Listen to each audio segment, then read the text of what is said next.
الحمد لله نحمده ونستعينه ونستغفره ونؤمن به ونتوكل عليه ونعوذ بالله من شرور أنفسنا ومن سيئات أعمالنا من يهده الله فلا مضل له ومن يضلله فلا هادي له ونشهد أن لا إله إلا الله وحده لا شريك له ونشهد أن سيدنا ونبينا وحبيبنا وشفيعنا وسندنا ومولانا محمدا عبده ورسوله أرسله بالحق بشيرا ونذيرا وداعيا إلى الله بإذنه وسراجا منيرا صلى الله تعالى عليه وعلى آله وأصحابه وبارك وسلم تسليما كثيرا كثيرا. أما بعد فأعوذ بالله من الشيطان الرجيم. بسم الله الرحمن الرحيم.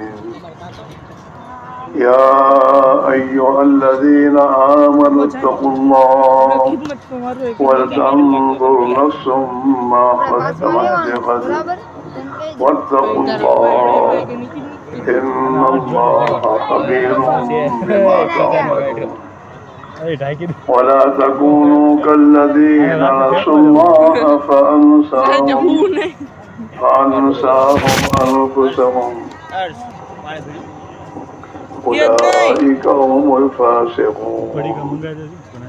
وقال تعالى من عمل صالحا من ذكر أو أنثى وهو مؤمن فلنحيينه حياة طيبة ولنجزينهم أجرهم بأحسن ما كانوا يعملون. وقال تعالى ومن أعرض عن ذكري فإن له معيشة ضنكا ونحشره يوم القيامة أعمى. صدق الله مولانا العظيم.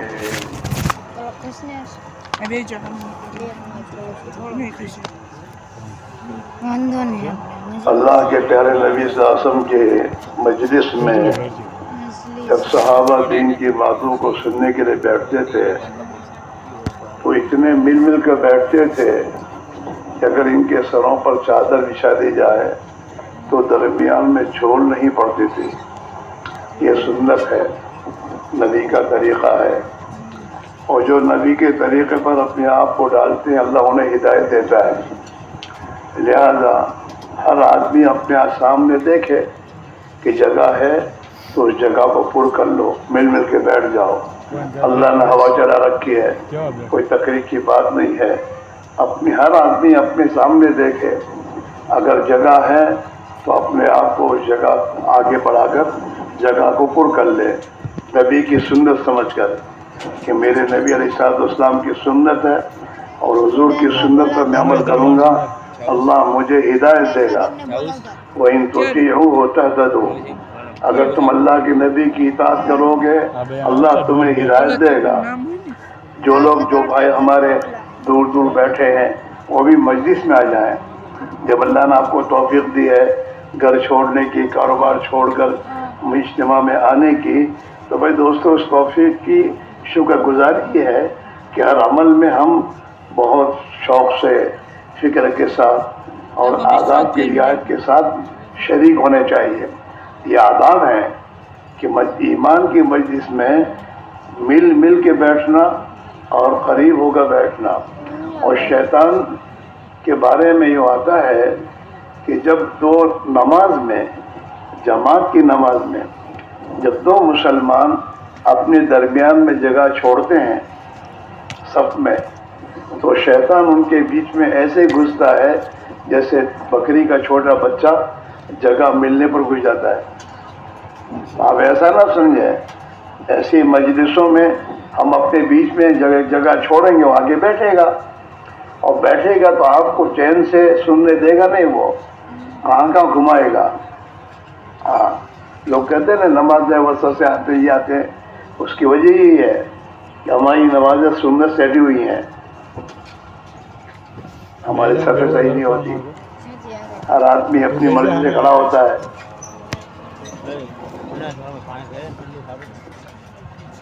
اس لیے جتنے بیٹھے ہیں وہ آخر تک بیٹھنے کی نیت کے ساتھ بیٹھیں، دھیان سے بات کو سنیں، عمل کی نیت کے ساتھ سنیں، اور جو تقاضے ہمارے سامنے رکھے جائیں ان تقاضوں کو پورا کرنے کے لیے ہم آگے بڑھیں۔ جو بڑھتا ہے اسے اللہ بڑھا دیتے ہیں۔ ہاں، اللہ تعالیٰ حدیث قدسی میں فرماتے ہیں میرا بندہ ایک بارش میں ہی تب بڑھتا ہے تو میں اس کی طرف ایک ہاتھ بڑھتا ہوں۔ ہماری نیتیں حوصلے ارادوں پر اللہ کا فیصلہ ہے۔ اس لیے آخر تک بیٹھیں، بیچ میں شیطان پیشاب کا وہم لا کر یا کوئی کام یاد دلا کر یا تمہارے جیب میں موبائل ہے اس موبائل کو کسی کو چکر میں ڈال کر پھر میرے دوستوں یہاں سے اٹھائے گا وہ، یہاں سے اٹھنا نہیں ہے، اپنی تمام تقاضوں کو دبا کر اخیر تک بیٹھنا ہے۔ جو لوگ ایمان کی مجلس میں اول سے لے کر اخیر تک بیٹھتے ہیں ان کے لیے حدیث میں بشارت ہے کہ ایمان کی مجلس میں اخیر تک بیٹھ کر دعا کے بعد جو لوگ اٹھ کر جاتے ہیں آسمان سے ایک فرشتہ ان کے لیے اعلان کرتا ہے کہ اللہ نے تمہاری برائیوں کو نیکیوں سے بدل دیا اور اللہ نے تمہاری مغفرت کر دی۔ یہ اخیر تک بیٹھنے پر ہے، اس لیے اخیر تک بیٹھیں، بات کو سنیں، تشکیل ہو تو اپنے لیے سوچیں میں کیا کروں۔ اگر ہمت نہیں ہو رہی تو اللہ سے دعا مانگیں کہ اللہ تیرے دین کے تقاضے پر مجھ سے تقاضا ہو رہا ہے، میری ہمت نہیں ہو رہی، مجھے ہمت عطا فرما۔ جیسے تو نے تیرے نبی کے صحابہ کو تیرے نبی والی محنت کے لیے توفیق عطا فرمائی تھی، مجھے بھی توفیق عطا فرما۔ میں بھی تیرے نبی کا امتی ہوں، مجھے بھی تیری نبی والی محنت کے لیے جان مال لگانے کی توفیق عطا فرما۔ یہ دعا کرنی چاہیے آدمی کو اور بیٹھے رہنا چاہیے، اور ہمت نہ ہو تو اس پر ندامت کرنی چاہیے۔ حضور کے زمانے میں جن صحابہ کے پاس اسباب نہیں ہوتے تھے اور اللہ کے نبی کے پاس بھی اسباب نہیں ہوتے تھے تو اللہ کے نبی ان سے کہ بھائی تم گھر واپس جاؤ، میرے پاس ہے نہیں، میں تمہیں لے جاؤں، تمہارے پاس بھی نہیں ہے۔ تو وہ صحابہ روتے ہوئے جاتے تھے گھر کہ آج ہمارے پاس کوئی سبب نہیں جس سے ہم اللہ کے راستے میں جا کر ہم بھی اپنی قربانی دیں۔ تو اللہ نے ان کی ادا کو قرآن میں بیان کیا ہے، ہاں، کہ میرے بندے ایسے ہیں جن کے پاس میرے راستے میں نکلنے کے لیے اسباب نہیں ہوتے اور وہ واپس کیے جاتے ہیں تو یہ روتے ہوئے واپس جاتے ہیں۔ ہاں، اس لیے میرے بھائیو ہم اخیر تک بیٹھیں، بات کو سنیں، اپنے لیے سنو اور اپنے لیے اللہ سے توفیق مانگو۔ خوش نصیب اللہ کا بندہ ہے جس کی جان اور مال اللہ کے نبی کے دین پر لگ جائے۔ ہاں، صحابہ تو اس کی تمنا کرتے تھے کہ اللہ کے دین کے دین کو دنیا میں زندہ کرنے اور اللہ کا کلمہ دنیا میں بلند ہو، اس کے میری جان لگ جائے۔ اس آخر تک بیٹھیں، بات کو سنیں اور ہمت کے ساتھ میرے دوستوں آپ اللہ کے سامنے معاملہ کریں۔ اللہ کے راستے کی محنت جو ہے وہ ہمت کے کاموں میں سے ہے۔ ہمت، جب آدمی ہمت کر لیتا ہے تو پھر اللہ اپنی مدد کے ہاتھ بڑھا کر اس کو قبول کر لیتا ہے۔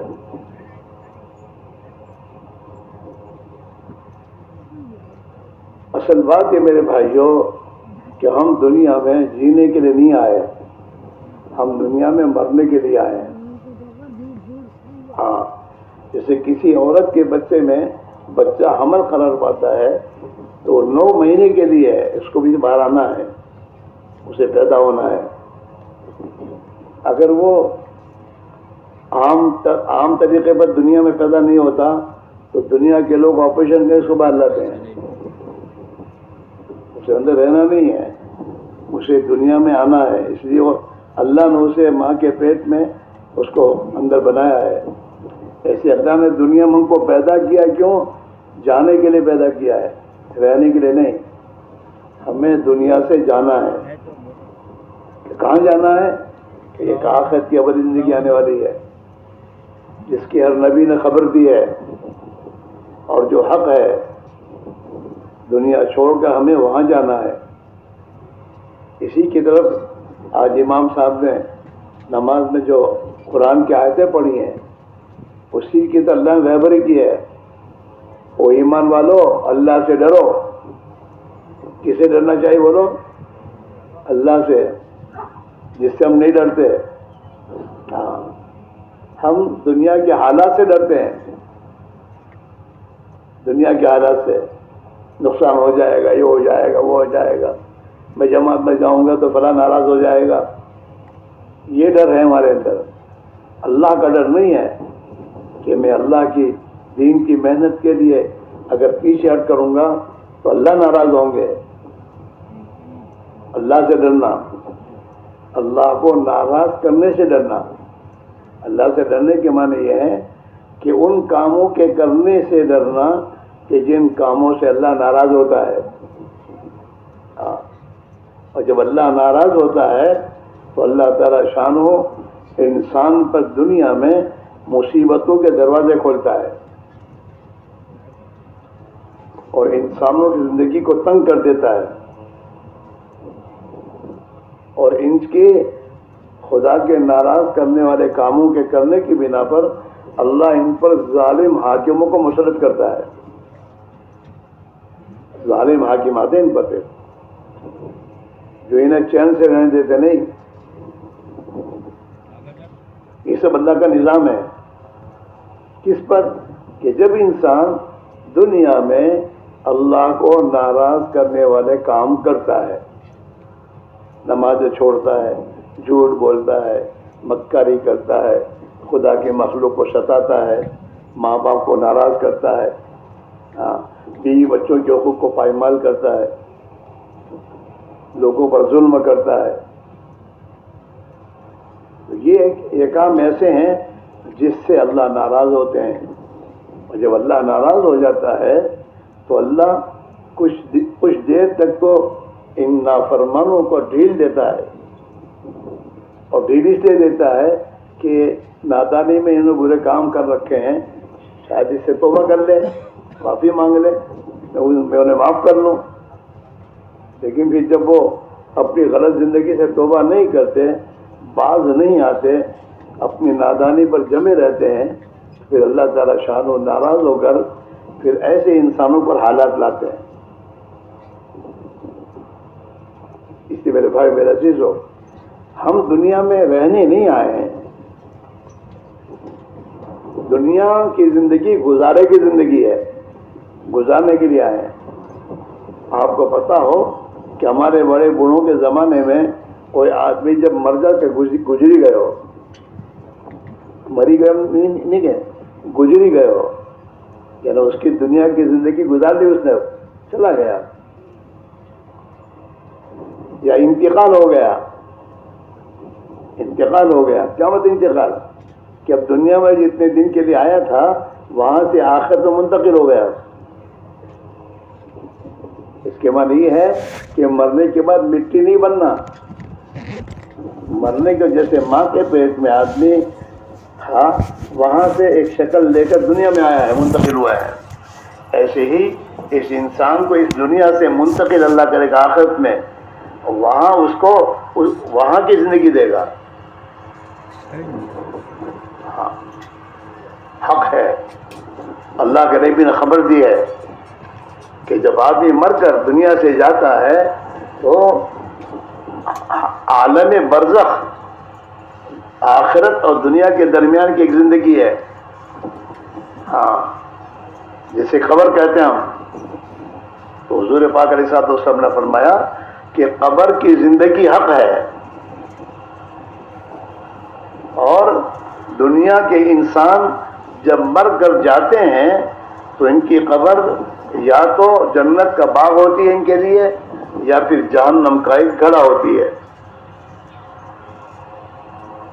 ہے حق. ہاں اس لیے میرے بھائی میرا عزیزو، یہ دنیا کی زندگی اللہ نے ہمیں دی ہے، اور اس زندگی میں جو کچھ ہمیں دیا ہے، جوانی کی طاقت، سوچ سمجھ، مال پیسے کوڑیاں ٹھیکرے، عہدہ، اور میرے دوستو ایک مقام و درجہ، یہ جو کچھ اللہ نے انسان کو دیا ہے وہ آخرت کی زندگی کو بنانے کے دیا ہے کہ اسے اپنی آخرت بناؤ. ہر وقت آدمی ہر قدم کے اٹھانے سے پہلے یہ سوچے کہ میری آخرت بنے گی یا اجڑے گی. دنیا آئے گی نہیں آئے گی یہ سوال نہیں ہے، دنیا تو مقدر کی آنے والی آئے گی. ہاں لیکن اس دنیا کو حاصل کرنے کے لیے میں جو محنت کر رہا ہوں اور جو اپنی کوشش کر رہا ہوں، یہ کوشش کرنے سے میری آخرت بنے گی یا اجڑے گی. یہ ہے، اسی کو قرآن میں اللہ نے کہا ہے، اے دنیا کے انسانوں اللہ سے ڈرو اور سوچو کہ کل کے لیے تم نے کیا تیاری کی ہے. آدمی جس دن میں مرے گا اگلے دن سے اس کی وہ کل ہے. آج تم آج میں ہے اور کل ہے، تو وہاں جب آدمی کل مرے گا تو کل ہے. تو قرآن یہ کہہ رہا ہے کل کے لیے تم نے کیا تیاری کی ہے آخرت کے لیے. وَلْتَنْظُرْ نَفْسٌ مَّا قَدَّمَتْ لِغَدٍ. آدمی سوچے ہر انسان کہ میں نے کل کے لیے کیا بھیجا ہے، اپنی آخرت کے لیے، موت کے بعد کی زندگی لیے. وَلْتَنْظُرْ نَفْسٌ مَّا قَدَّمَتْ لِغَدٍ. کل کے لیے کیا بھیجا اس نے؟ اچھے عمل بھیجے ہیں یا اللہ کو ناراض کرنے والی اعمال بھیجے ہیں؟ نمازیں بھیجی یا نماز کو چھوڑ کر خدا کو ناراضگی بھیجی ہے؟ آدمی سوچے. ہاں اور اللہ نے ہر حال میں نماز کو فرض کیا ہے. ہم دنیا میں اللہ نے ہم کو بھیجا ہے تو ہم پر کیا کیا حالات آنے والے ہیں اللہ کو پہلے سے پتا ہے. ان حالات میں اللہ نے نماز کو معاف نہیں کیا ہے کہ ہر حال میں نماز پڑھنی ہے تمہیں. اس کے معنی یہ ہے کہ کوئی بھی حال آتا ہے اس میں نماز پڑھنے کی اللہ نے ہم کو طاقت دی ہے. پڑھنی ہو تو، نہ پڑھنی ہو تو بہانے ہیں. ہاں پڑھنی ہو تو اللہ نے پوری زمین کو ہماری مسجد بنا دی. پوری زمین میں جہاں بھی تم نماز پڑھنا چاہو پڑھ لو. مسجد نہیں ہے تو کہیں بھی سب جا سکتے نماز پڑھو. نماز فرض ہے، کسی حال میں معاف نہیں. اور نماز کا چھوڑنا بڑے بڑے جتنے گناہ ہیں جس کو آج کا انسان بڑے گناہ کہتا ہے، ان تمام بڑے گناہوں میں نماز کا چھوڑنا سب سے بڑا گناہ ہے جس کو ہم گناہ نہیں سمجھتے. بڑے گناہوں میں اللہ کا جو بڑے بڑے پاپ ہیں گناہ، ان تمام بڑے بڑے پاپ اور گناہوں میں سب سے بڑا پاپ نماز کا چھوڑنا ہے. اکبر کبائر. ہاں سوچئے. اس لیے میرے بھائی میرے عزیز ہو، یہ زندگی میں جو کچھ میرے تمہارے پاس ہے یہ آخرت کی ابدی زندگی کے بنانے کے لیے ہے. دنیا کی زندگی تو جو کچھ گزارنی ہے وہ اللہ نے دنیا میں آنے سے پہلے ماں کے پیٹ میں لکھ دیا ہے کہ آدم کا بچہ دنیا میں زندگی کتنے سال جیے گا اور کتنی اس کو راحت ملے گی، کتنی تکلیف ہونے والی ہے. یہ سب اللہ تعالیٰ پہلے سے لکھ چکا ہے، اور مقدر کی روزی بھی وہ لکھ چکا ہے ہر ایک کی. ہاں جناب رسول اللہ صلی اللہ علیہ وسلم نے زبیر سے فرمایا، زبیر روزی کا دروازہ اللہ کے عرش کے سامنے کھلا ہوا ہے، جو نہ رات میں بند ہوتا ہے نہ دن میں بند ہوتا ہے.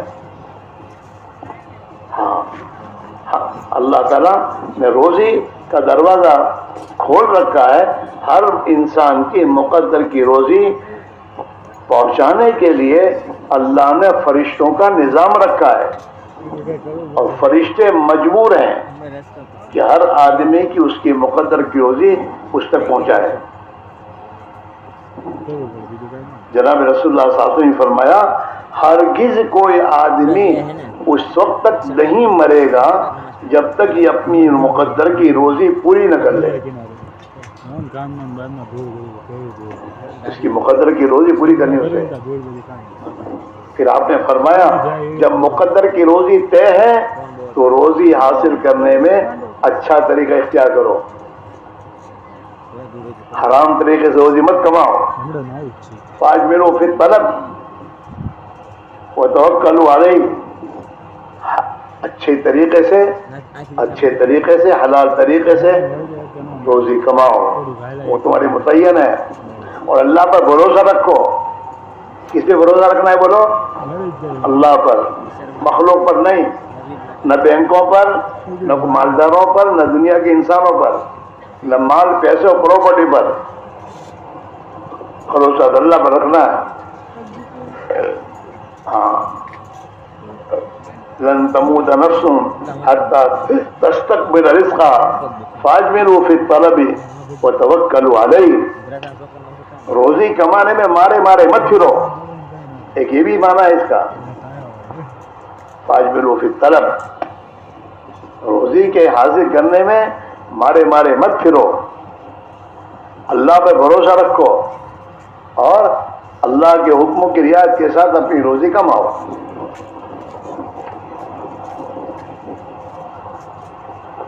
اللہ پر بھروسہ کرنے والوں سے اللہ محبت کرتا ہے. وتوکلوا علیہ فإن اللہ یحب المتوکلین. آج ہمارا بھروسہ جیب پر ہے، میرے پیار پر ہے نا. دنیا کی پراپرٹیاں، مال پیسوں ہمارا بھروسہ ہے. اللہ ہے کبھی نہیں بولتا اللہ ہے. ہاں، اللہ پر بھروسہ رکھا ہر حال میں. کچھ ہو تب بھی بھروسہ اللہ پر، نہ ہو تب بھی اللہ پہ بھروسہ ہے. اور اللہ وعدہ کرتا ہے جو اللہ پر بھروسہ رکھے گا حقیقت میں اللہ اس کے لیے کافی ہے. وَمَن يَتَوَکَّلْ عَلَى اللَّهِ فَهُوَ حَسْبُهُ.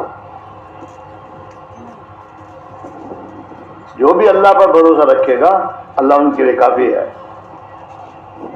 ہاں، اس میرے بھائی میرا ضرور، یہ سب ایمان کی باتیں ہیں اور یہ سب ایمانی صفات ہیں. جب آدمی کلمے پر محنت کر کے ایمان کو دل کے بھیتر اتارتا ہے اور ایمان اپنی حقیقت سے دل کے بھیتر اترتا ہے تو پھر یہ تمام صفات زندگی میں آتے ہیں. پھر آدمی مخلوق سے نہیں ڈرتا اور مخلوق سے امید نہیں رکھتا، وہ اللہ پر بھروسہ رکھتا ہے. اور اللہ پر بھروسہ رکھ کے قدم اٹھاتا ہے تو اللہ تعالیٰ اس کی مدد کے لیے راہیں کھولتا ہے.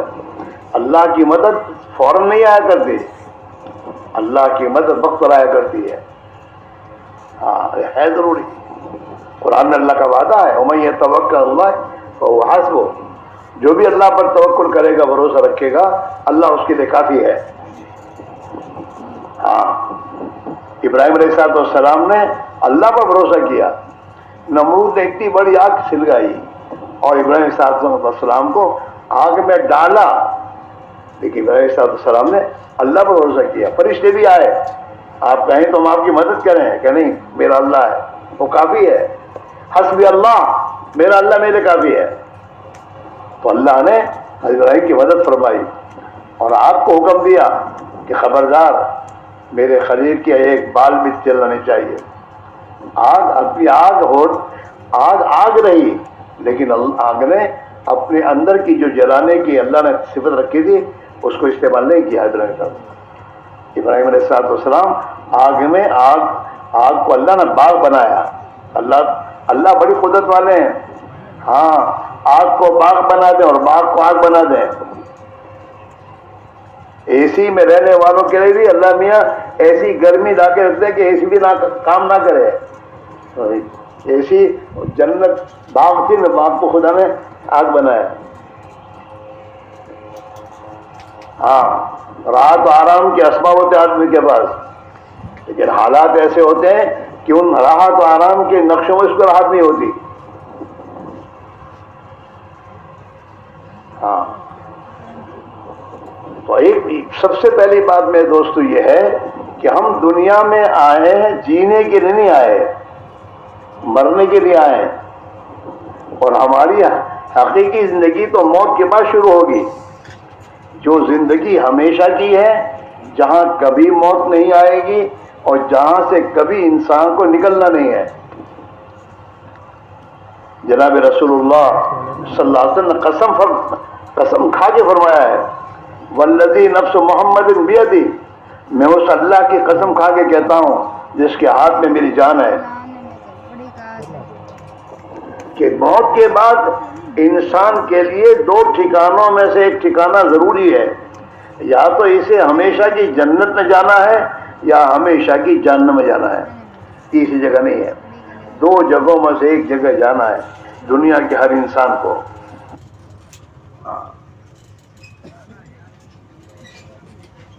اور یہ انسان کی دنیا میں جو زندگی اس نے گزاری ہے، اس پر ہوگا اعمال پر۔ دنیا میں زندگی کا جو ہمارا زمانہ ہے اور ہمارے پاس جو کچھ خدا دے رکھا ہے، اس میں آدمی اللہ کو راضی کرنے والے اعمال کرتا ہے یا اللہ کو ناراضی والے اعمال کرتا ہے۔ اگر وہ اللہ کو ناراض کرنے والے اعمال کرے گا اور اس حال میں مرے گا تو اس کے لیے اللہ ناراض ہوگا، اس کے لیے جہنم ہے۔ اور جو دنیا میں اللہ کو راضی کرنے والے اعمال کا جتنے سے جائے گا تو اللہ تعالیٰ راضی ہو کر اسے جنت میں داخل کرے گا، جہاں ہمیشہ کی اس کے لیے راحت، آرام کے اسباب ہیں، کامیابی ہے، نعمتیں ہیں، اس کی جی کی ہر چاہت کو اللہ پوری کرے گا۔ وَفِيهَا مَا تَشْتَهِي الْأَنفُسُ وَتَلَذُّ الْأَعْيُنُ، کہ جو لوگ بھی دنیا سے ایمان اپنا بنا کر اور اپنے اعمال کو درست کر کے میرے نبی کے طریقے پر زندگی گزار کر آئیں گے، ان کے لیے ان کی جی کی چاہت کی ہر چیز جنت میں ہم نے بنائی ہے، ہمیشہ کے لیے۔ دنیا میں تو اللہ نے ہمیں حقوق بتائے ہیں اپنے نبیوں کے ذریعے، حقوق ہر ایک کے حقوق ہیں، اللہ کا حق، اللہ کے نبی کا حق، ماں باپ کا حق، بیوی بچوں کے حقوق، پڑوسیوں کے حقوق، جانوروں کے حقوق۔ ہاں، آدمی حاکم ہے تو اس کی رعایا کا حقوق، اس پر حقوق ہیں۔ آدمی کو اللہ نے سیٹ بنایا ہے، اس کے ماتحتی میں جو اس کے نوکر ہیں ان کے حقوق ہیں، ان حقوق کے حقوق کو پورا کرنے کا حکم دیا اللہ نے کہ یہ حقوق ادا کرو۔ دنیا حقوق ادا کرنے کی جگہ ہے اور آخرت موت کے بعد کی زندگی یہ اس کے بدلے کی جگہ ہے۔ یہاں حقوق ادا کرے گا وہاں بدلہ ملے گا۔ ہاں، اللہ کا حق کیا ہے بندوں پر؟ اللہ کا حق بندوں پر یہ ہے کہ اللہ کے سوا کسی کی اطاعت نہ کرے، اللہ ہی کی اطاعت زندگی میں لے کے چلے، یہ اللہ کا حق ہے۔ کہ زندگی کے ہر موقع پر اللہ کیا کہتا ہے اس کو معلوم کرے اور اس کو پورا کرے، یہ اللہ کا حق اس پر ہے۔ اور اللہ کے نبی کا حق کیا ہے کہ زندگی کے ہر شعبے میں اللہ کے نبی کی پیروی کرے۔ اللہ کے نبی نے جیسے اس کام کو کرنے کا طریقہ بتایا ہے اس طریقے پر اپنی زندگی گزارے، یہ اللہ کے نبی کا حق ہے۔ اور اللہ تعالیٰ شاہ نے قرآن میں وعدہ کیا ہے، اطیعوا اللہ واطیعوا الرسول لعلکم ترحمون، اے لوگوں اللہ کی بات کے مان کر زندگی گزارو، اللہ کی اطاعت کرو اور اللہ کے رسول کی اطاعت کرو تاکہ اللہ تم پر رحم فرما دے۔ اللہ رحم کرے گا۔ اللہ کی رحم کرنے کے معنی کیا ہے؟ اللہ کا غصہ تم سے ہٹ جائے گا، ناراضگی۔ اور جب اللہ کا رحم کرے گا تو دنیا کے تمام کام تمہارے آسان کر دے گا، موت تمہاری آسان کر دے گا، اور قبر تمہاری آسان کر دے گا، اور حشر تمہارا آسان کر دے گا، اور اللہ اپنی رحمت کے صدقے میں تمہیں ہمیشہ ہمیشہ کے لیے جنت میں داخل کر دے گا، ہمیشہ ہمیشہ کے لیے۔ اس لیے بھائی میرے عزیزو، ہماری زندگی میں ہم محنت کریں اس بات کی کہ ایمان ہمارے بھیتر ہو جائے. ایمان بھیتر اترنے کے معنی کیا ہیں؟ کہ ہمارے دل میں اتنا خوف خدا اتر جائے کہ جو خوف خدا ہمیں حرام کاموں سے روک دے، اور ہمارے دلوں میں اللہ کی ذات کی عظمت اور بڑائی اور اس کا یقین کہ سب کچھ کرنے والے اور میرے ہر مسئلے کا حل کرنے والا تو ایک اللہ ہی ہے، یہ یقین دل میں اتر جائے تاکہ ہمارا قدم ہر موقع پر لگ اٹھے اللہ کی اطاعت.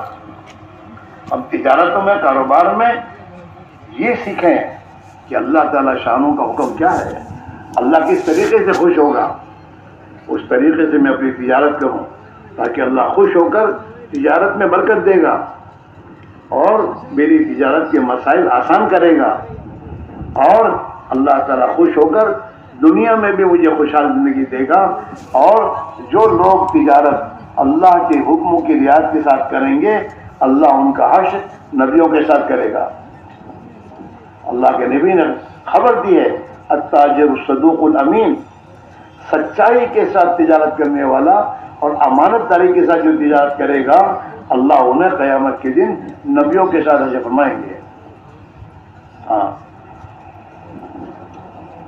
لیکن تجارت میں دنیا کے اندھوں کو نہ دیکھے، ہاں، دنیا کے نادانوں کو نہ دیکھے، تجارت میں اللہ کے نبی کو دیکھے کہ میرے نبی نے تجارت میں مجھے کس طرح چلنے کو کہا ہے.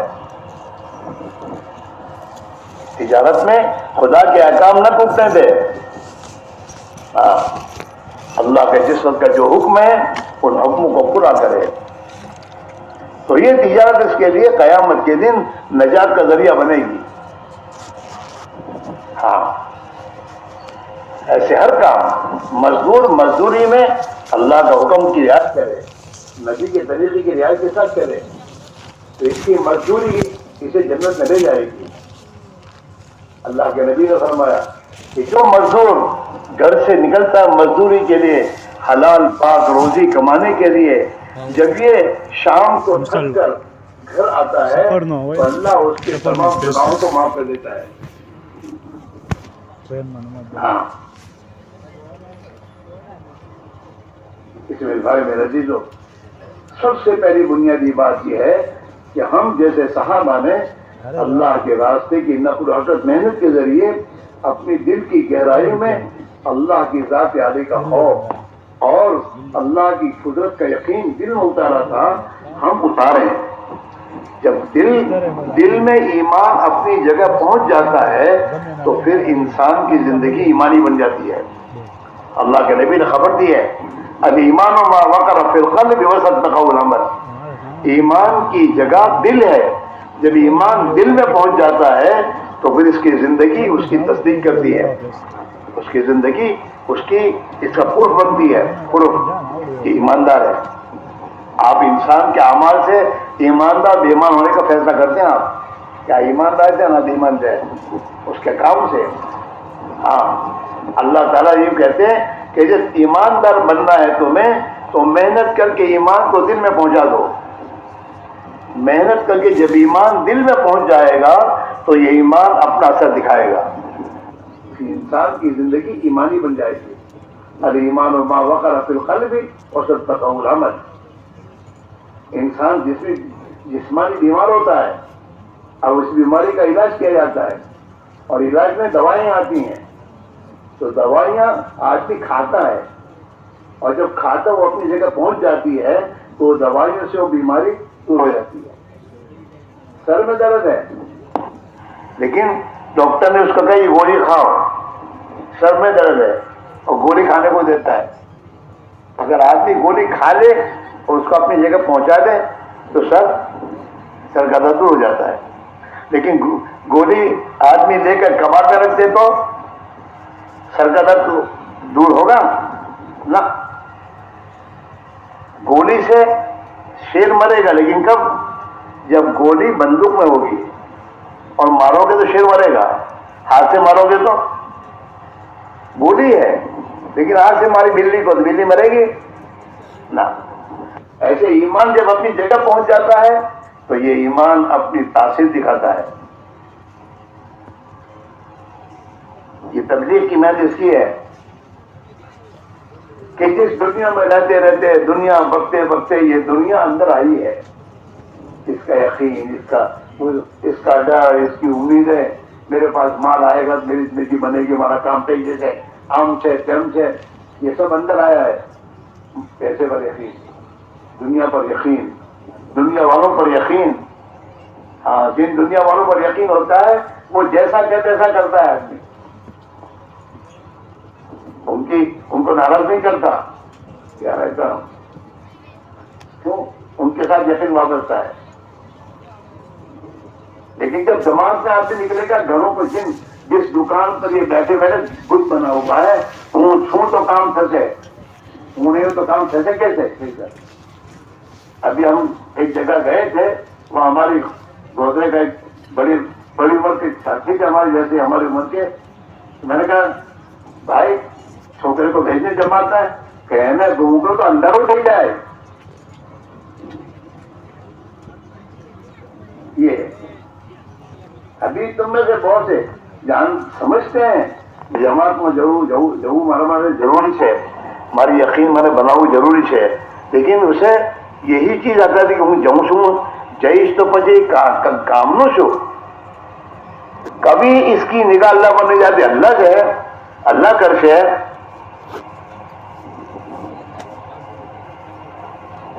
ہاں، زبان سے بولنا بہت آسان ہے، اللہ نے آتما جب دعامتے ہیں، جب موقع آتا ہے تو اندر کی آتی ہے۔ ہمارے خالد ظہیر صاحب فرمایا کرتے تھے، یہ جو تم کہتے ہو نا اللہ کرتا ہے تبھی تمہاری تھماوی رکھتا ہوں میں، پھر تشکیق ہے، اب کرو کون اب کہاں گیا ہو اللہ، کیوں کھڑے نہیں ہوتے جاتے نہیں ہوں، اندر دوسرا کوئی ہے۔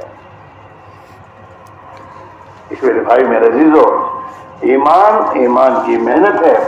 اللہ کے نبی علیہ السلام نے صحابہ سے فرمایا جددوا ایمانکم، تم اپنے ایمان کو تازہ کیا کرو، ایمان تازہ رہے گا، زندگی میں ایمان رہے گی، ایمان اعمال ہوں گے، نماز جماعت سے پڑھو جائے اور مستقل نماز پڑھنے کی فکر کرو گے، لیکن جہاں ایمان میں کمزوری آئے گی پھر زندگی میں سستی آئے گی، پھر جماعت جائے گی اور مسجد میں نماز پڑھنا جائے گا، پھر گھر نماز شروع کرو گے، گھر وہ پڑھ لوں چھو، 2-4 دن گھر میں پڑھا پھر سوتا رہے گا، پھر نماز جائے گی، یہ ہوگا۔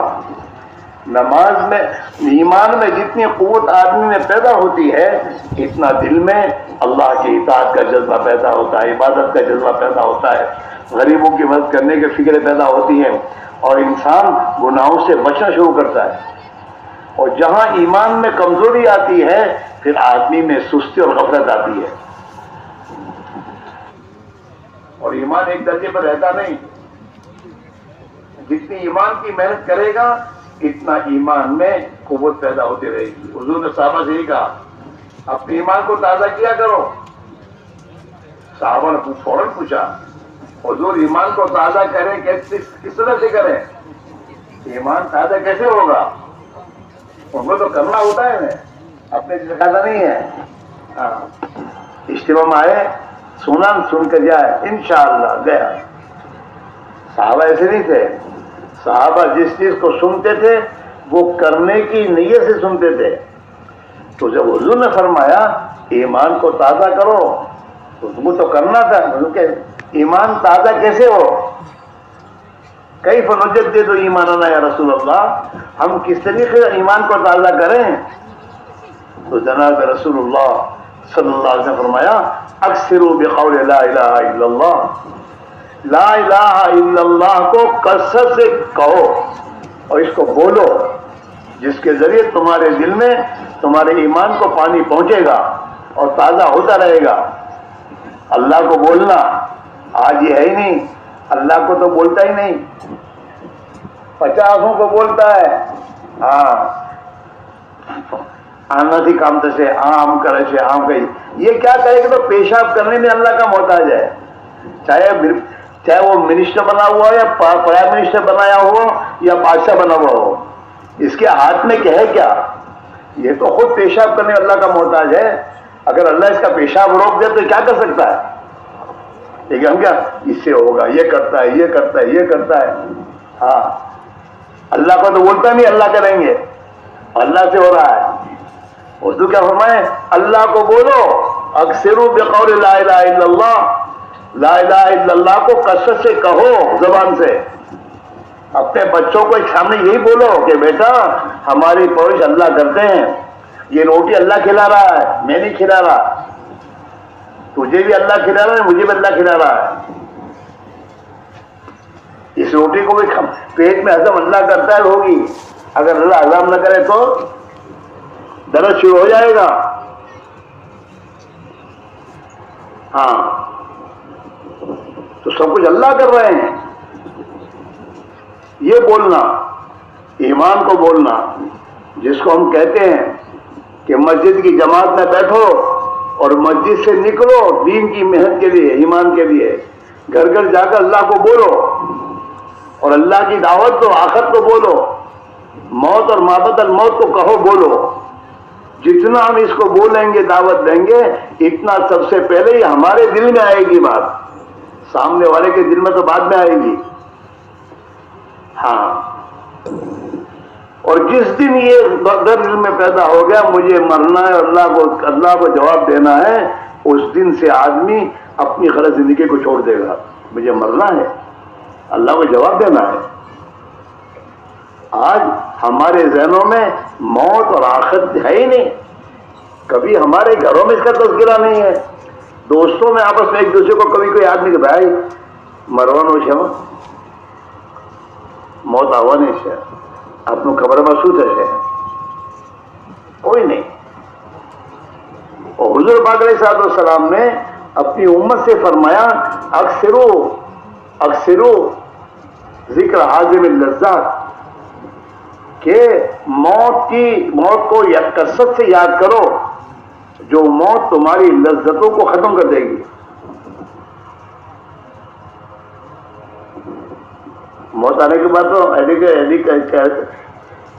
کنڈیشن سب چھوٹ جائے گا. ہاں 15,000 کا بیڈ بھی چھوٹ جائے گا موت کے بعد، سب چھوڑے گا. سب چھڑا کر موت اسے بنگلے سے نکال کر قبرستان کی اندھیری کوٹھی میں پہنچا دے گی. اکثر ذکر حازم اللذات، تمہاری لذتوں کی زندگی کو ختم کرنے والی موت کو کثرت سے یاد کرو، اسے کثرت یاد کرو. آج اس کو ہم بھولے ہوئے ہیں. ہاں اس لیے آدمی اپنی ایمان کے بارے میں فکر نہیں کرتا، اپنی نماز کے بارے میں نہیں فکر کرتا. میری نماز کیا ہے؟ میں نماز پڑھتا ہوں تو میری نماز صحیح بھی ہے کہ نہیں ہے؟ میں کیسی نماز پڑھ رہا ہوں؟ میرے نبی نے تو مجھے یوں فرمایا ہے کہ صلو کما رأیتمونی اصلی. اللہ کے نبی نے اپنی امت سے فرمایا ہے کہ جیسے میں نماز پڑھتا ہوں ایسی نماز پڑھو.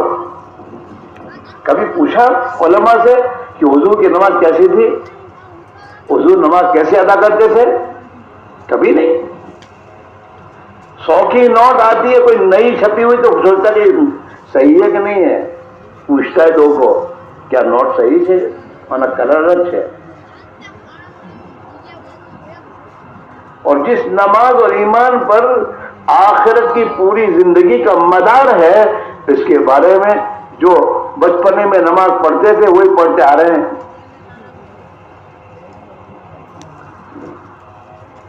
ہماری نماز ایسی ہے. اللہ کے نبی نے فرمایا اور اللہ تعالیٰ سے ہم قرآن میں فرمایا کہ میں تم سے وہ ایمان چاہتا ہوں جو ایمان میرے نبی کے صحابہ کا تھا.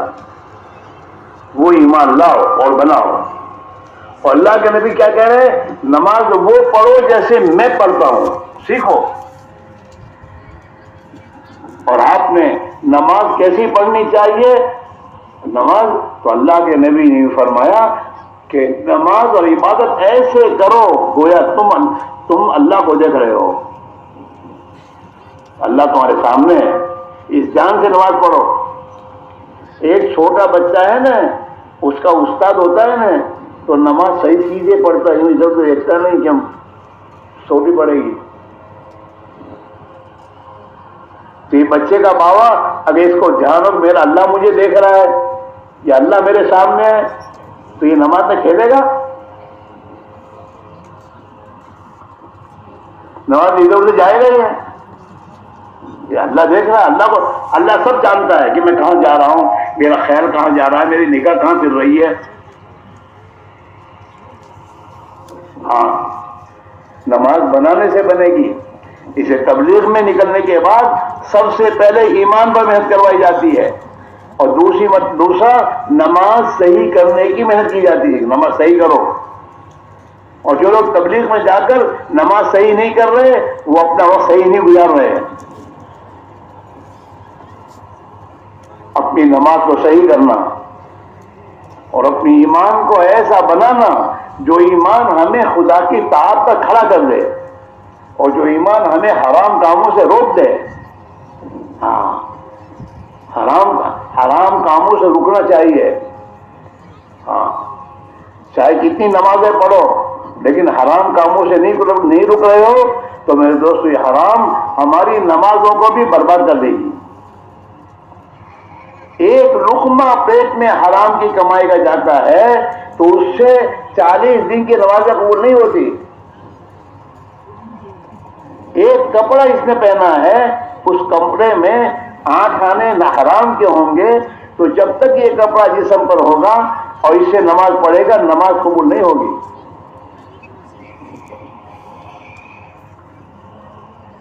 اپنی زندگی کو سنبھالنا. ہاں حرام کے لقموں سے جو اولاد کی پرورش ہوگی وہ اولاد کبھی حیا والی شرم والی ماں باپ کی اطاعت کرنے والی نہیں بن سکتی. ہاں آج کل چھوکراؤں کو آزاد تھے، آزاد نہیں ہوئے ہیں. جیب ان کے پیٹ میں تم نے غلط لقمے ڈالے ہیں.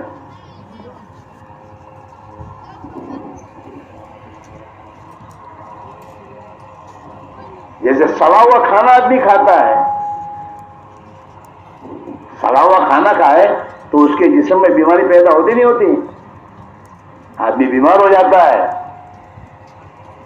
جیسے سڑے ہوئے کھانے سے جسم بیمار ہوتا ہے ایسے جب حرام کے لقمے چاہے وہ بریانی اور زردے کے شکل میں ہو لیکن حرام کے لقمے جب پیٹ میں جاتے ہیں تو آدمی کی روحانی بیماریاں کبر، گھمنڈ، حسد، کینہ، بغض، عناد، حرام کاریاں یہ تمام چیزیں زندگی آتی ہیں. ایک بزرگ نے فرمایا کہ میری ایک جگہ دعوت تھی، دعوت میں گیا تو جس کے یہاں دعوت تھی اس کا کھانا گڑبڑ والا تھا، حرام کا نہیں مشتبہ گڑبڑ والا. جب میں وہ کھانا کھا کے گھر آیا تو کتنے دنوں کو زنا کرنے کا میرے اندر ترتیب پیدا ہوا. زنا کو گناہ کروں.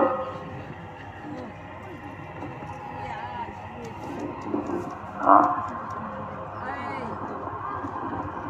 اس لیے بھائی میرا عزیزو یوں آتا ہے حلال کی کمائی کرنا فرض ہے اور فرضوں کے بارے میں جیسے نماز فرض ہے اور نماز پڑھتا ہے آدمی ایسے حلال کمانا بھی فرض ہے. جیسے نماز کے فریضے کے ادا کرنے پر ثواب ملے گا ایسے حلال کمائی کرنے پر بھی اللہ ثواب دے گی اسے.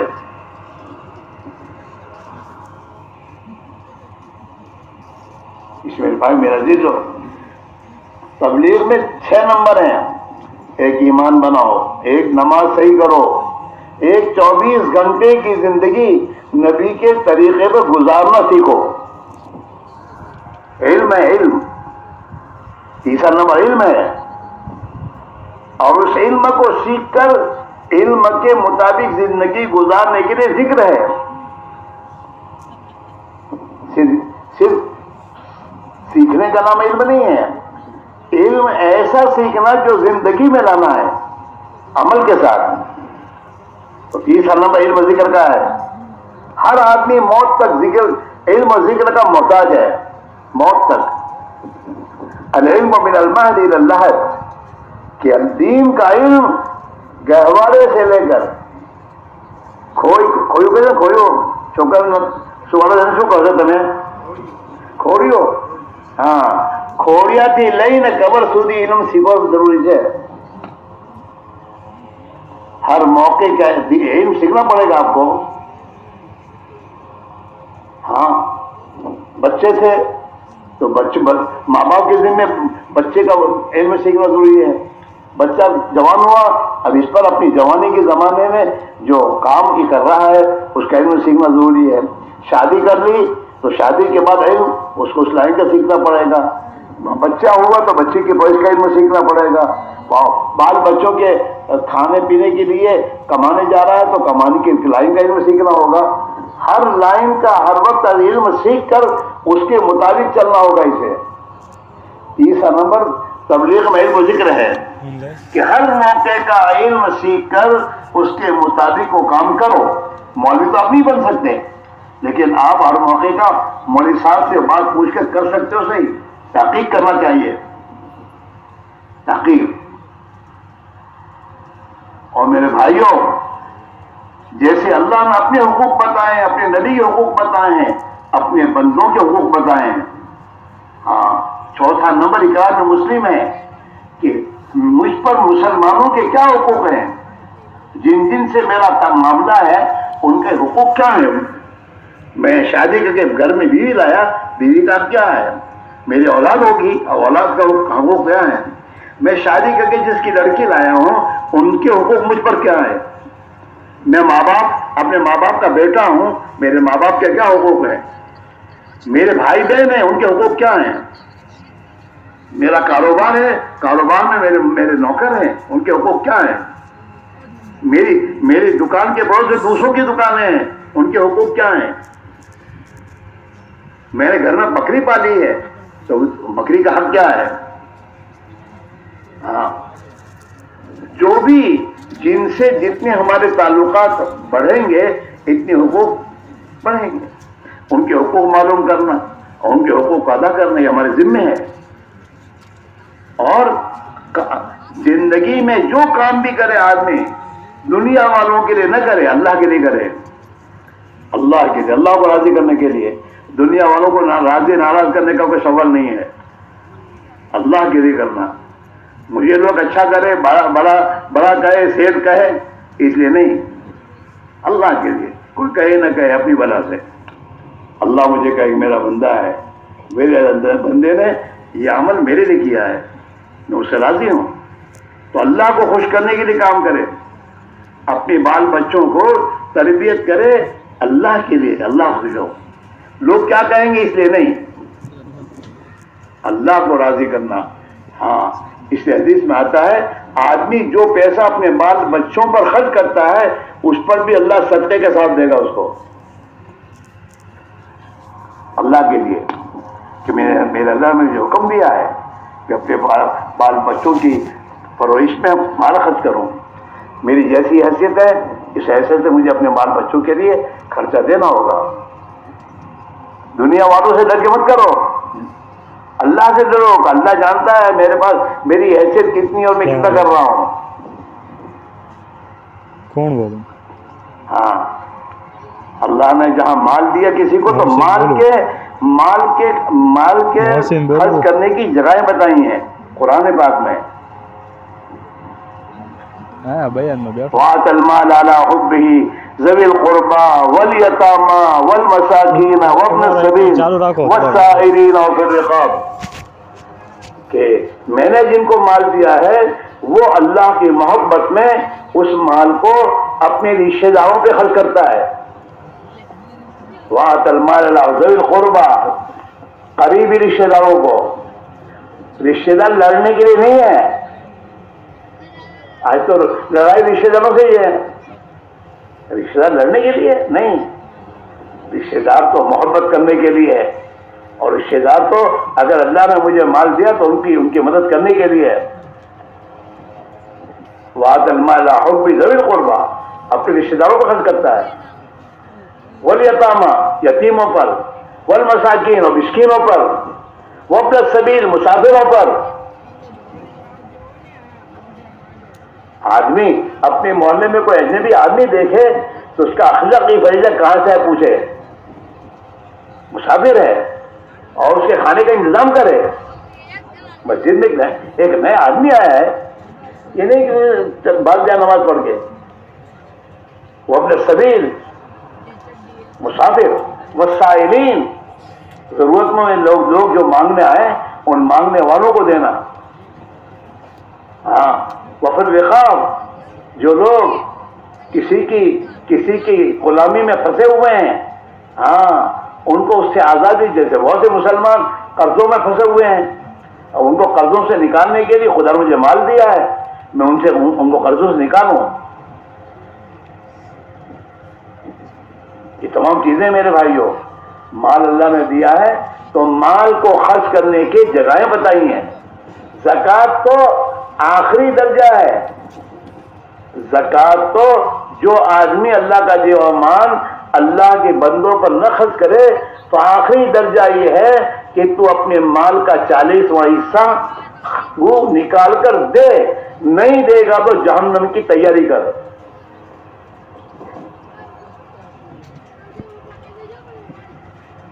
اور اٹکل 25 زکوٰۃ نہیں ہے، ابھی تو 50,000 ایسا نہیں ہے. جو کچھ تمہارے پاس ہے، جو پراپرٹیاں ہیں، جو مال جو جس پر زکوٰۃ آتی ہے، اس کا اس وقت کی قیمت معلوم کر کے حساب کر کے ایک ایک پیسے کی زکوٰۃ نکالنی پڑے گی. اور زکوٰۃ نکالنا نہیں ہے، زکوٰۃ ادا کرنا ہے. زکوٰۃ ادا کرنا ہے. جیسے نماز پڑھنے کے لیے پاک جگہ تلاش کرتے ہو اور پاک جگہ نماز پڑھتے ہو، ایسے زکوٰۃ ادا کرنے کے لیے زکوٰۃ کا مستحق کون ہے اس کو تلاش کرنا اور اس تک زکوٰۃ کو پہنچانا.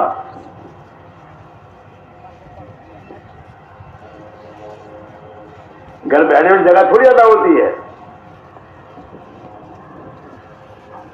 اسے اپنے محلے میں دھیان رکھنا ہو، میرے محلے میں کون کون ایسے بیچارے ہیں پریشان حال جو زکوٰۃ کے مستحق ہیں، ان کو تک جا کے پہنچانا زکوٰۃ.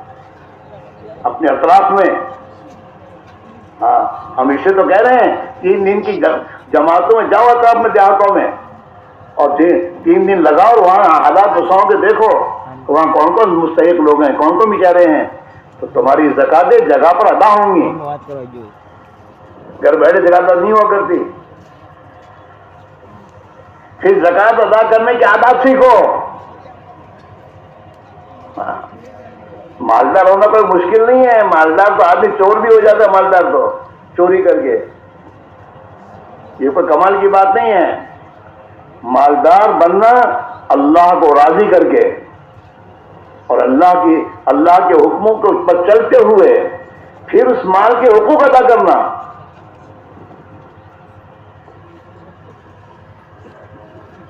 زکوٰۃ کے علاوہ بھی مال پر حقوق ہیں، یہ جو میں نے کہا.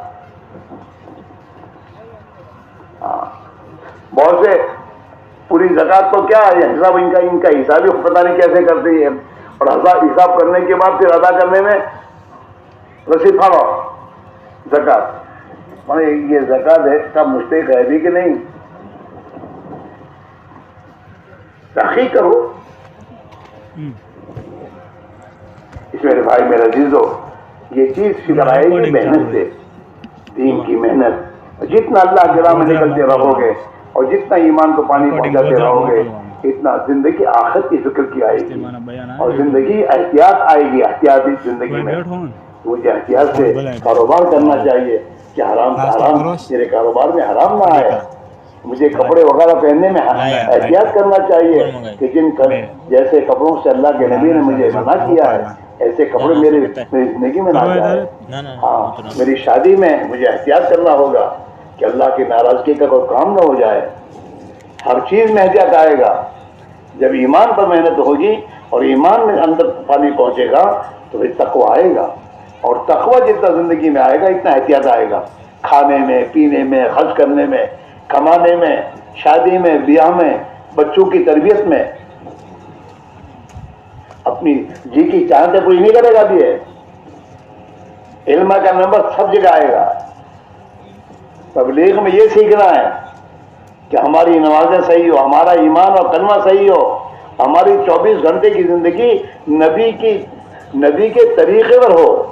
اس کو سیکھنا اور سیکھ کر کرنا. اور میں نبی کا امتی ہوں، لہذا نبی والی زندگی کو ایک ایک مسلمان کی زندگی میں زندہ کرنے کی محنت کرنا، اور دنیا کے جو انسان عام انسان ہیں جن کے پاس ایمان نہیں ہے ان تک اللہ کا دین پہنچنے کی شکلیں سوچنا، یہ تمام چیزیں میرے دوستو، اس لیے میرے بھائی میرے عزیزو، ایک محنت اللہ نے دی ہے، اور یہ محنت اللہ نے اس لیے دی اس امت کو ہر زمانے میں عزت دینے کے لیے محنت دی گئی ہے۔ قرآن کا فیصلہ ہے وَلِلَّهِ الْعِزَّةُ وَلِرَسُولِهِ وَالْمُؤْمِنِينَ، عزت ایک اللہ کے لیے، اللہ کے رسول کے لیے اور ایمان والوں کے لیے۔ ہاں، جتنا ایمان بنے گا اتنا اللہ اس امت کو ذلت سے نکالے گا، عزت کی زندگی دے گا۔ ایمانی صفات زندگی میں جتنے آئیں گے اللہ کے یہاں سے اتنا ہی امن و امان کا فیصلہ آئے گا۔ الذین آمنوا ولم یلبسوا ایمانهم بظلم اولئک لهم الامن، قرآن کہہ رہا ہے کہ جو ایمان والے ہیں اور جن کا ایمان صاف ستھرا ہے، ان گناہوں سے ملوث نہیں ہے، اللہ ان کے لیے امن و امان کے فیصلے کرے گا، ان کے لیے امن ہے دنیا میں بھی اور آخرت میں، قبر میں بھی۔ اسی میرے بھائیوں، یہ دین کی محنت، ایمان کی محنت، یہ سب سے پہلے ہے۔ یہ محنت کرو گے زندگی میں ایمان اور ایمانی زندگی آئے گی، اور اس زندگی سے کے ساتھ کاروبار کرو گے تو یہ کاروبار صحیح ہوں گے اور کاروبار میں برکتیں آئیں گی اللہ کی طرف سے، اور اللہ کی طرف آسانیاں پیدا کی جائیں گی، اور ہمارے لیے دنیا میں امن و امان کی زندگی کا فیصلہ آئے گا۔ اور اگر یہ چیز زندگی میں نہیں لائی جا رہی، چاہے کتنا ہی کماؤ، کتنی دنیا ہاتھ میں لے آؤ اور کتنے بنگلے مضبوط بناؤ سونے اور چاندی کے، لیکن زندگی میں اگر دین نہیں ہے اور اللہ کی رضا والی زندگی نہیں ہے تو اللہ قرآن میں فیصلہ سنا رہا ہے قیامت تک کے لیے، ومن اعرض عن ذکری فإن له معیشۃ ضنکا، جو بھی میری اطاعت سے اعراض کرے گا اور میرے حکموں کو چھوڑے گا میں اس کی زندگی کو تنگ کر دوں گا۔ اللہ کا فیصلہ یہ ہے، چاہے وہ مالدار ہو چاہے غریب ہو، اور چاہے دنیا کا بادشاہ ہو یا حاکم ہو، اور چاہے کوئی بھی ہو، یہ خدا کے دو ضابطے ہیں۔ ہاں، من عمل صالحا من ذکر او انثی وہو مؤمن، جو بھی ایمان والا اپنی زندگی کو اللہ کی اطاعت والی نیک اعمال والی بنائے گا، اللہ کہتے ہیں فَلَنُحْيِيَنَّهُ حَيَاةً طَيِّبَةً، ہم دنیا میں ان کو پاکیزہ زندگی دیں گے، خوشحال زندگی دیں گے۔ وَلَوْ أَنَّ أَهْلَ الْقُرَىٰ آمَنُوا وَاتَّقَوْا لَفَتَحْنَا عَلَيْهِمْ بَرَكَاتٍ، اگر آبادیوں میں رہنے والے اگر اللہ پر ایمان اپنی زندگی میں ایمان حاصل کریں اور تقوی کی زندگی حاصل کریں، خدا کی منع کردہ چیزوں سے رک جائیں، تو اللہ فرماتے ہیں ہم آسمان اور زمینوں سے ان کے لیے برکتوں کے دروازے کھول دیں گے۔ ہاں، مسئلہ تمہارے ہاتھ میں ہے، اوروں کے ہاتھ میں نہیں ہے، اس مسلمان کے ہاتھ میں۔ یہ مسلمان جب نبی والی محنت پر آئے گا اور نبی والی زندگی اس کے گھروں میں، اس کے کاروبار میں، اس کی اولاد کی تربیت میں اور آپس کی زندگی میں جب نبی والی زندگی آ جائے گی تو اس نبی والی زندگی کے ذریعے دنیا میں اللہ تعالیٰ شان و امان کو قائم کر دے گا۔ مسلمان پر فیصلہ آئے گا، اوروں پر نہیں، وہ تو ہے ہی نافرمان، وہ تو ایمان ہی نہیں رکھتے اللہ پر، ان کی برائیاں گناہوں کرنے سے دنیا کے نظام پر کوئی حالت نہیں آئیں گے۔ اس مسلمان کے اعمال کے بگڑنے پر دنیا کے حالات بگڑیں گے، اور اس مسلمان کی زندگی صحیح ہونے پر اللہ آسمان سے بگاڑ کو ختم کر کے حالات کو خدا بدلے گا۔ ایسا نہیں میرے دوستو، اس لیے میرے بھائی صحابہ نے دین کی محنت کو مقدم کیا، اور دین کی محنت کے تقاضوں پر گھروں میں حالات آئے، فاقے آئے، برداشت کیے، لیکن دین کی محنت کو نہیں چھوڑا، ایمان کی محنت کو نہیں چھوڑا، اور دین کے تقاضوں کو پورا کیا، جس کے نتیجے میں اللہ نے پھر بعد میں ان کے لیے زمین و آسمان کے برکتوں کے دروازے کھولے۔ کتابوں میں آتا ہے صحابہ کے کھجور کے درختوں پر سال میں 2 مرتبہ پھل آتا تھا، 2 مرتبہ. ان کے گھروں میں برکتوں کے دہانے کھل گئے. جن کے گھروں میں فاتح تھے ان کے گھروں میں دنیا بھر کے انسان مسلمان ہو کر مدینہ میں آ کر ان کے گھروں میں کھاتے تھے. 50. ہاں، حضرت زین العابدین رحمۃ اللہ علیہ مدینہ میں روزانہ ان کے یہاں صبح کے وقت میں ناشتے کی تمام پورے مدینہ کے لوگوں کی ناشتے کی دعوت ہوا کرتے تھے روزانہ، جو بھی ہوں. اور پھر یہ تھی جو مہمان جو مانگے وہ دو، وہ کھلاتے دو.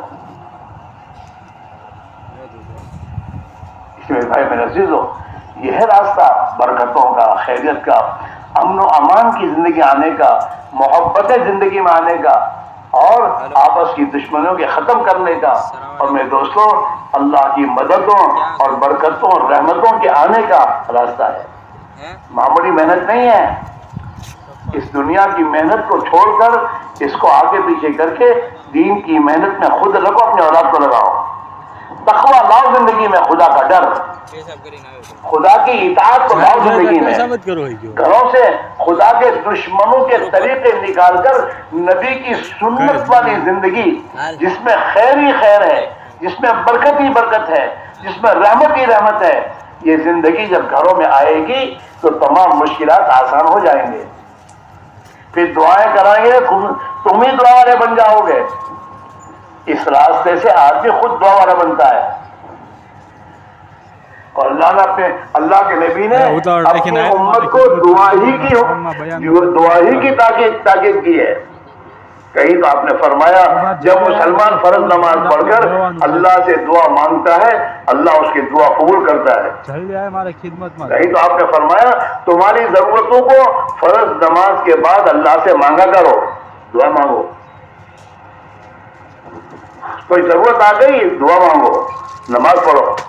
ہر مسئلے کا حل نماز میں ہے، ہر مسئلے کا حل نماز میں ہے. ہاں، نماز بنانے کی ضرورت ہے. اس لیے بھائیو یہ نہیں ہے کہ دیکھیں گے کریں گے فرصت ملے گی تو کم، ایسا نہیں ہے. یہ تو ہماری زندگی کی ضرورت ہے. اللہ نے ہمیں مسلمان بنایا ہے، تو مسلمان بنانے کے معنی یہ ہے کہ ہم اپنی زندگی کو اللہ کی اطاعت والی بنائیں. اور اللہ نے ہمیں حضور کا امتی بنایا ہے. حضور کے امتی بننے کے نتیجے میں ہمارے اوپر ذمہ داری ہے کہ ہم اپنی زندگی کو صحیح بنانے کے ساتھ اپنے بال بچوں، خاندان، اپنی بستی، اپنے محلے اور اپنے ملک اور پوری دنیا کے انسانوں کی زندگی میں اللہ کا دین لانے کی محنت کریں. اور اس کے لیے اپنی جان مال کو لگائیں اور اپنی دنیا کے کاموں کو پیچھے کریں، اللہ کے دین کے تقاضوں کو آگے کریں. جب تم دنیا کو اللہ کے لیے پیچھے کرو گے تو یہ اللہ تمہارے پیچھے دنیا کو لائے گا، اور تم دنیا کو آگے کرو گے تو یہ دنیا کی لاتیں کھاؤ گے. آدمی اللہ کے دین کے تقاضوں کو چھوڑ کر دنیا کو آگے کرتا ہے تو یہ آگے جانے والی دنیا میں لاتیں مارے گی. اسے پیچھے کرو گے اور اللہ کے دین کو آگے کرو گے تو اس دنیا کو اللہ تعالیٰ تمہارے پیچھے لگائے گا، ذلیل کرے گا.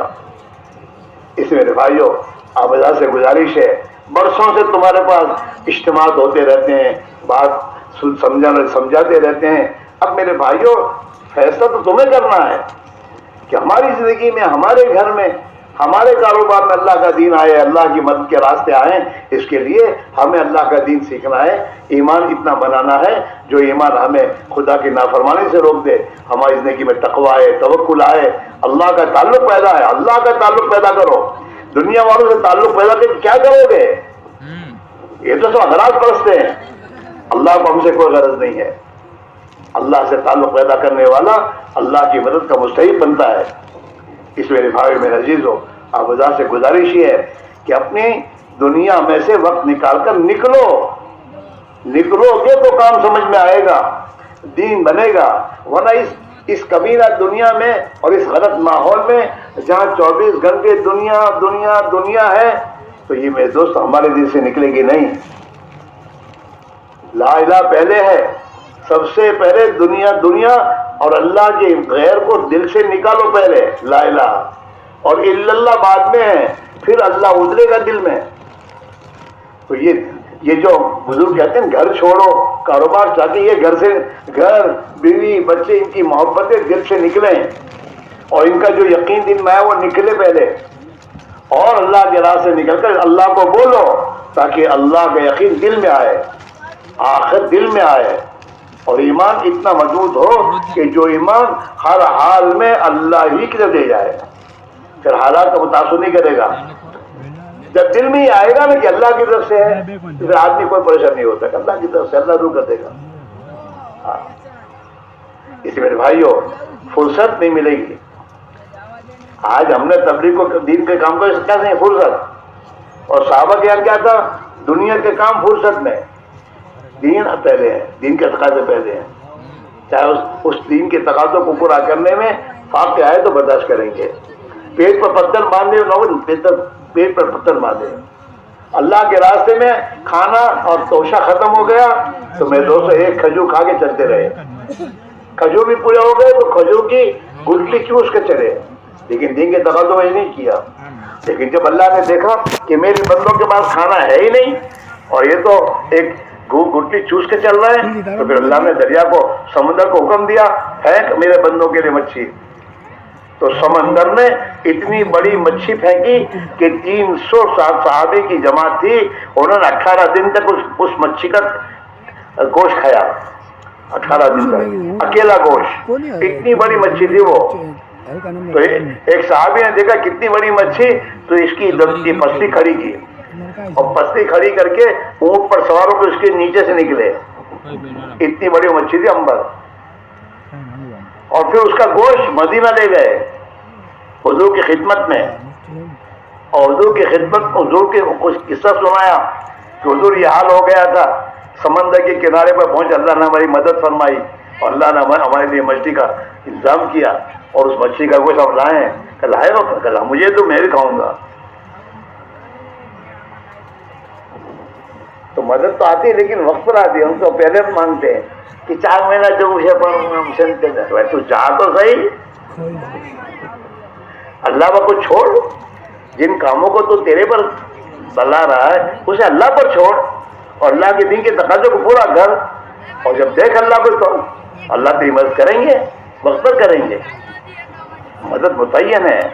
اللہ نے حضرت موسیٰ کو وعدہ کیا کہ تم میں جو کہہ رہا ہوں کرتے رہو، اس پہ جمے رہو. اور پھر حضرت موسیٰ نے دعا مانگی تو دعا کا اللہ نے کہا قال قد اجیبت دعوتکما، تمہاری قد اجیبت، تمہاری دعوت قبول کر لی گئی. دعوت قبول، دعا قبول کرنے کے بعد 40 سال کے بعد نظر آئی اللہ کی. فرعون کو خدا نے غرق کیا ہے. تو مدد تو اللہ کے طے ہوتی ہے، لیکن آدمی جلدی کرتا ہے، آج کیا دوڑا جاوے. تو اس کی بھی ایک وقت ہے. اللہ تعالیٰ بھی حکیم ہے کہ فوراً دوں کے باتیں ہیں، لیکن مدد کرتا ہے وہ، کبھی مدد فوراً آ جاتی ہے. اس میرے بھائیوں آپ حضرات سے گزارش یہ ہے کہ سب سے پہلے تم یہ سوچو میں مسلمان ہوں اور میں حضور کا امتی ہوں، میری کیا ذمہ داری ہے. میری یہ ذمہ داری ہے اللہ کا دین کے لیے محنت کرنا اور دین کی تقاضوں کو پورا کرنا، یہ میری ذمہ داری ہے. اس کے ساتھ دنیا کے تمام کام ہیں. دنیا کے کاموں کے ساتھ تبلیغ کا کام نہیں ہے، دین کے کام کے لیے دنیا کا کام. پہلے میں مسلمان ہوں، پہلے میں مسلمان ہوں، پہلے پہ حضور کا امتی ہوں، پھر میں کاروباری ہوں. تو میرے پر پہلے یہ تقاضے ہیں. اس میرے بھائیوں اس میں بہت بڑا مجمع ہے جو کام کو سمجھتا ہے اور کام کی ماشاءاللہ کل جماعتیں بھی گیا ہوگا، لیکن کسی کو گئے ہوئے 10 سال ہو گئے ہوں گے، کسی کو 15 سال ہو گئے ہوں گے، کسی کو 3 سال ہو گئے ہوں گے. سال میں 10واں حصہ ایک چلہ بھی ہم نہیں دے پاتے. سال میں ایک چلے کے بنے سال کا 10واں حصہ، 9 حصے دنیا کو دے رہے ہیں، ایک حصہ تو اللہ کے دین کو دو. مہینے کے 3 دن 10واں حصہ ہے. 27 دن دنیا کے ہیں، 3 دن بھی پابندی ہم نہیں کرتے. 24 گھنٹے دنیا کے پیچھے لگے ہوئے ہو، اس میں سے 2.5 گھنٹے کہہ رہے ہیں کہ 2.5 گھنٹے دین کو دو اور ایمان اور اعمال کی محنت میں دو، اور پانی پہنچاؤ ایمان کو تاکہ تمہارے ایمان میں قوت پیدا ہو. تو میرے دوستو ہمارے پاس 2.5 گھنٹے نہیں ہے. ہمارے پاس تو نماز کے بعد 4 منٹ 5 منٹ بیٹھ کر اللہ سے دعا مانگنے کا نہیں ہے. ابھی تو السلام علیکم السلام علیکم، اس سے پہلے تو جیب میں سے موبائل نکالتا ہے، دیکھتا ہے کیا آیا ہے دکان سے، اور ابھی تو میں تو دور سے سلام پھیری ہے، اس سے پہلے تو جوتے کی دیکھنا شروع کرتا ہے، جلدی بھاگو۔ یہ ہمارا حال ہے، اور ہے اس سے کچھ ہوتا نہیں ہے، چاہے کتنا ہی بھاگو نے اور سانس کھلاؤ، لیکن کام تو جب ہونے کا ہوتا تبھی ہوتا ہے، ہوتا نہیں ہے۔ جس اللہ کی مدد سے کام بنتا ہے اس اللہ کے پاس بیٹھو، اس سے دعا مانگو، اطمینان رکھو۔ ہم میں غیر مسلمان کیا فرق ہے؟ وہ بھی یہی سمجھتے ہیں ہم دوڑیں گے بھاگے کام بنیں گے، اور ہم بھی یہی سمجھتے دوڑتے بھاگتے ہیں۔ حالانکہ اللہ نے تو مسلمان کو مسجد بنا کر اپنے گھر میں بلایا ہے اور نماز کے بعد مانگنے کا حکم دیا ہے۔ قرآن میں اللہ نے حکم دیا ہے، ادعونی استجب لکم، تو مجھ سے دعا مانگو، میں تمہاری دعا قبول کروں گا۔ اس میں کوئی ولی کی شرط نہیں ہے۔ کوئی بھی مسلمان جو اپنے آپ کو ایمان والا کہہ رہا ہے، چاہے وہ چاہے جتنا ہی گنہگار ہو، اس کو بھی اللہ کہہ رہا مانگ میرے سے، میں تیری دعا قبول کروں گا۔ بس تو دعا کر رہے ہیں، ہمارے پاس کیوں کہتا ہے دعا کر؟ تجھے تیرے پاس دعا کی فرصت نہیں ہے، اور جب اللہ تجھے کہہ رہا ہے دعا کا کہہ رہا ہے، دعا قبول کرنے کا وعدہ کر رہا ہے، ادعونی استجب لکم، مجھ سے دعا مانگو میں تمہاری دعا قبول کروں گا۔ اللہ نے فرعون کی دعا رد نہیں کی ہے، کتنا وہ دیکھیے،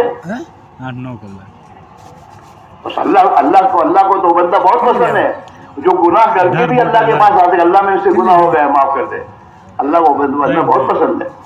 اللہ کے نبی نے فرمایا دن میں 70 مرتبہ کی گناہ کر کے اللہ سے دعا مانگو گے تو اللہ تمہاری دعا سنے گا۔ دعا نہیں مانگتا، اللہ سے تعلق ہی نہیں ہے، اللہ سے تعلق ہی نہیں ہے، دنیا والوں سے تعلق ہے، وہاں بڑھتا ہے۔ جب اللہ سے تعلق ہو جائے گا پھر کہیں جاؤ گے نہیں، یہ اس کی محنت ہے۔ اس میں بھائی آپ اللہ سے ہماری گزارش ہے، اپنی دنیا کے کاموں کو چھوڑو، آگے پیچھے کرو، اللہ کے راہ میں نکلو، اور نکلنے کی نظام کو پابندی سے کام کرو۔ ہر سال چلہ لگانا، وقت متعین کر لو، اس وقت نکلنا، مہینے کے 3 دن نکلنا ہے، اور اس کا طے تو اسی وقت نکلو، اور اپنے روزانہ کے اوقات میں سے مسجد کو وقت دو، 2.5 گھنٹے محنت کے لیے دو۔ صبح شام کی تسبیح، اللہ کو یاد کرو، جو اللہ سب کچھ دے رہا ہے اس کی یاد کرو، اس کی یاد، کم سے کم صبح شام کی 3 تسبیح کی پابندی کرو، اور قرآن کی تلاوت کرو۔ رمضان گیا تو قرآن نہیں گیا، ایسا نہیں ہے، قرآن پاک کی تلاوت روزانہ ہونی چاہیے اور پابندی سے ہونی چاہیے، اس کے بغیر سونا نہیں چاہیے۔ اللہ کے پیارے نبی اپنی روزانہ کی قرآن کی میں دوستوں معمول پورا کرتے تھے، اور بعض مرتبہ قافلے آتے تھے، مہمان آتے تھے، ان کی مشغولی میں وہ ان کا معمول حضور کا رہ جاتا تھا تو دوسرے دن اس کی قضا کرتے تھے، لیکن اپنے قرآن پاک کی تلاوت کو چھوڑتے نہیں تھے۔ آپ کبھی صبح کے کبھی تہجد کی نماز میں کبھی آگے پیچھے ہو جاتا تھا، تو ظہر کی نماز سے پہلے، زوال سے پہلے آپ تہجد کی قضا کرتے تھے۔ ہاں، پابندی اصل، پابندی سے کام کرو، سنت کا اہتمام کرو، یہ نہیں یاد ہاتھ دھوئے کھا لے رہے، چمچی سے چلتے چلتے کھانا، یہ تیری زندگی ہے؟ نبی کی سنت بیٹھ کے کھانا ہے، نبی کی سنت دانیہ سے کھانا ہے، دعا سے نہیں ہے۔ نبی کی سنت کھانے سے ہاتھ دھونا ہے، سب چیزیں پابندی کرو۔ سنت کو معمولی کیوں سمجھتے ہو؟ اس کا اہتمام ہونا چاہیے۔ جو لوگ صبح کی 2 سنت موقع ہے، ظہر کی 4 اور 2 6 سنتیں، فرض سے پہلے 4 اور فرض کے بعد 2، مغرب میں 2 ہے اور عشاء میں 2 سنتیں، 12 سنتیں ہیں۔ کتابوں میں آتا ہے جو لوگ یہ 12 سنتوں کو اہتمام سے پڑھیں گے، اللہ ان کے لیے